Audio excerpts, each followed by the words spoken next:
મોરબી મહાનગરપાલિકા દ્વારા હાઉસિંગ બોર્ડમાં ડિમોલિશનની કાર્યવાહી હાથ ધરવામાં આવી છે। મોરબી મહાનગરપાલિકા આજે બુધવારે વન વીક વન ઝુંબેશ અંતર્ગત હાઉસિંગ બોર્ડમાં ડિમોલિશનની કાર્યવાહી હાથ ધરવામાં આવી છે, જેમાં મહાનગરપાલિકાએ આશરે 50 જેટલા ગેરકાયદેસર દબાણોનું ડિમોલિશન કર્યું છે। ગેરકાયદેસર દબાણો તોડી પાડી 5 જેટલા મકાનોને 5 દિવસની મુદત આપવામાં આવી છે। આ બાબતે વાત કરીએ તો મોરબી મહાનગરપાલિકાની ટીમ દ્વારા વન વીક વન રોડ ઝુંબેશ અંતર્ગત બુધવારે સનાળા રોડ પરના હાઉસિંગ બોર્ડમાં ગેરકાયદેસર દબાણો ઉપર ડિમોલિશન હાથ ધરવામાં આવ્યું છે। આ વિસ્તારમાં મહાનગરપાલિકાના 2 જેસીબી દ્વારા સાર્વજનિક જગ્યામાં ખડકાયેલા 50 જેટલા છાપરા સહિતના દબાણોનો સફાયો કરી નાખ્યો છે, જેને અહીં રહેલા 5 મકાનોમાં લોકો રહેતા હોય તેઓને આ દબાણ હટાવવા 5 દિવસનો સમય આપવામાં આવ્યો છે।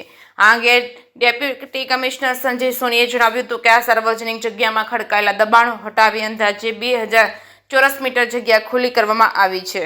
જે કેસમી ગુજરાતી સાથે શ્રીકાંત પટેલ, મોરબી। સોસાયટીના વિસ્તારમાં આજે લગભગ 250 મીટર લેન્થ અને 8 મીટર વિડ્થ એટલે કરીબ 2000 મીટર સ્ક્વેરનું દબાણ કોર્પોરેશનની ટીમ દ્વારા વન વીક વન રોડ અંતર્ગત દૂર કરવામાં આવ્યું છે।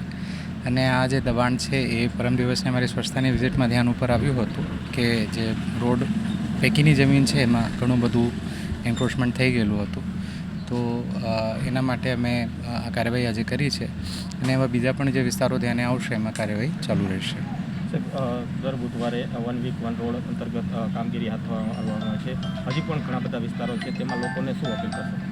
બધાને અપીલ છે કે આપ લોકો પોતાનું દબાણ જે છે જાતે દૂર કરી લેશો તો આપને પણ મુશ્કેલી નહીં થાય અને અમે પણ સારી રીતે આપની મદદ કરી શકશું।